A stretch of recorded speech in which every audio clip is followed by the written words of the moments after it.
geodesia. Luego de la suspensión de todas las actividades hasta realizar una evaluación, se presentó un tercer informe con enormes falencias profesionales, hecho que fue notificado y sobre todo demostrado a Coca Sinclair. Además, con los mismos datos del evaluador, realizando, eso sí, los cálculos correctos, se verificaba la excelente calidad de los trabajos presentados. A pesar de esto, Coca Sinclair remitió el informe del perito ingeniero Vinicio Quiroga, quien expresó: no se puede hacer alguna observación técnica a los trabajos presentados por el ingeniero Guzmán, en vista de que no existe toda la documentación de base y soporte. En conclusión, en calidad de perito no puedo certificar la calidad de los resultados alcanzados. Se evidencia que los enormes errores señalados al informe del perito Quiroga eran irrebatibles y contundentes, ya que esta vez se abstuvo de certificar la calidad de los resultados. Lo insólito es que procede en su informe como sigue. Los productos entregados corresponden a un levantamiento cartográfico, por ende no cumplen con el objetivo contractual, que es el de presentar un levantamiento topográfico de precisión. Quiroga determina en su particular criterio que no se cumple el contrato, señalando que se realizó un trabajo diferente y lo define de la siguiente manera. El ingeniero Guzmán toma los resultados de la poligonal topográfica y aplicando conceptos cartográficos los transforma a coordenadas en el sistema cartográfico UTM, WGS84. Curiosamente, el sistema UTM-WGS84 es precisamente el Sistema Geodésico Nacional y no únicamente un sistema cartográfico como afirma Quiroga. Finalmente, en el literal 5 expresa: en calidad de perito y al constatar el no cumplimiento de las observaciones emitidas en el informe de peritaje, se recomienda presentar los trabajos definitivos al Instituto Geográfico Militar. Sorprendentemente, determina el incumplimiento de sus observaciones, las mismas que en su primer párrafo concluyó no puede emitir. Queda decir que Coca Sinclair no esperó la evaluación del Instituto Geográfico Militar y declaró el incumplimiento del contrato. Veamos qué dicen varios profesionales sobre lo que es la topografía. La topografía es una ciencia que nos permite hacer mediciones de parte de la superficie terrestre cuando la extensión o el tamaño de la superficie o del terreno que usted quiere medir es relativamente pequeño. La topografía es parte de la geodesia, en donde que en la topografía a la Tierra se lo puede considerar como plana. Que la topografía se aplica a extensiones más pequeñas de terreno y la Ahora, ¿sobre qué es la geodesia? La geodesia es básicamente la ciencia que estudia la superficie de la Tierra. La geodesia es la ciencia que estudia la forma de la Tierra, pero ya como tal, o sea, sabemos que la Tierra no es un plano. En la geodesia ya se la considera las mediciones con la curvatura de la Tierra. Finalmente, ¿qué es la cartografía? La cartografía es la parte complementaria, si se quiere, de la geodesia. Es la representación ya así en planos. Cartografía básicamente complementa estas con la elaboración de los mapas. Otra vez, la definición del trabajo que según el perito Quiroga se realizó. El ingeniero Guzmán está introduciendo en sus productos las deformaciones existentes debido a la proyección cartográfica, afectando de esta manera a las distancias reales del terreno. Esto es algo crítico, algo que necesita ser analizado con detenimiento. Que se realice una expedición al río Coca y se demuestre la teoría de Quiroga. En el momento nos encontramos a orillas del río Salado, cerca del puente del río Salado, vía al oriente, al Lago Agrio. Aquí es donde empezamos a hacer los trabajos de geodesia y topografía.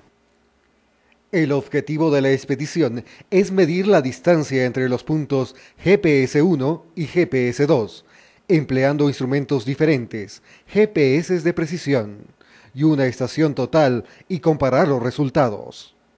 Al momento lo que hemos hecho es básicamente instalar los equipos, el equipo base en principio, en un mojón que tiene coordenadas ya conocidas. Mediante un segundo equipo GPS determinamos en forma instantánea la posición del punto GPS-1.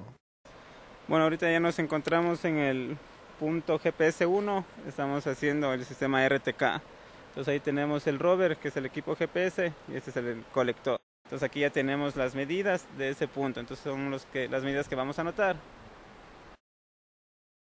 Ahora procedamos con la estación total. Este equipo mide ángulos y distancias. Es un equipo bastante diferente porque no se refiere a un sistema geocéntrico, a un sistema de referencia mundial, sino simplemente a coordenadas locales. La distancia medida con la estación total es 773.93 metros. Calculemos la distancia entre los dos puntos a partir de la fórmula de Pitágoras. Tenemos una distancia horizontal de 774 metros con 309 milímetros. Que existe una diferencia. Comparemos la distancia calculada con la medida con la estación total. Por GPS. Esta diferencia es de 379 milímetros, que para grandes proyectos de ingeniería es algo bastante significativo. ¿Por qué no coinciden las distancias? Los GPS y la estación total son muy precisos. ¿Por qué no coinciden? ¿Por qué? ¿Por qué? ¿Será posible?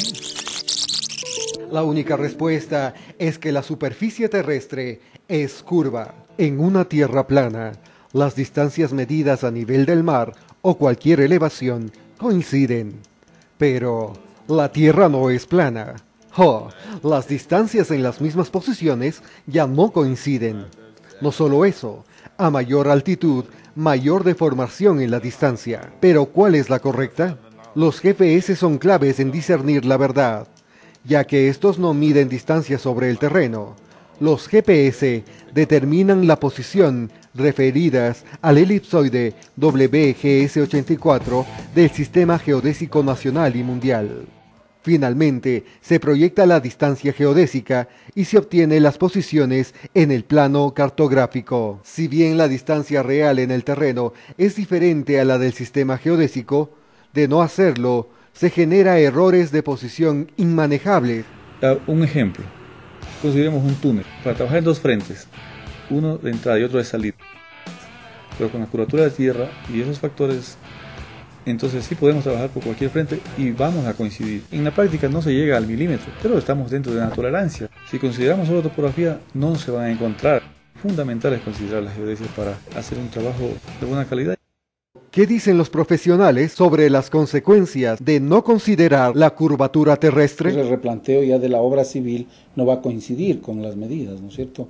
Va a haber un fracaso, va a haber un colapso. La tierra no es plana, eso es un hecho y por lo tanto, si hablamos de ingeniería de alto nivel, tiene que considerarse esta curvatura. Tengo que considerarlo porque si no incorporo esa consideración, no lo estaría haciendo de una forma técnica ni precisa. Podrían generarse proyectos no adecuadamente construidos, ¿no? Puede fracasar el proyecto. Puede fallar, de hecho van a fallar. Revisemos las especificaciones técnicas del contrato. En todos los casos se realizarán poligonales cerradas con enlace de precisión con la Red Geodésica Nacional. La misma consideración para los polígonos auxiliares.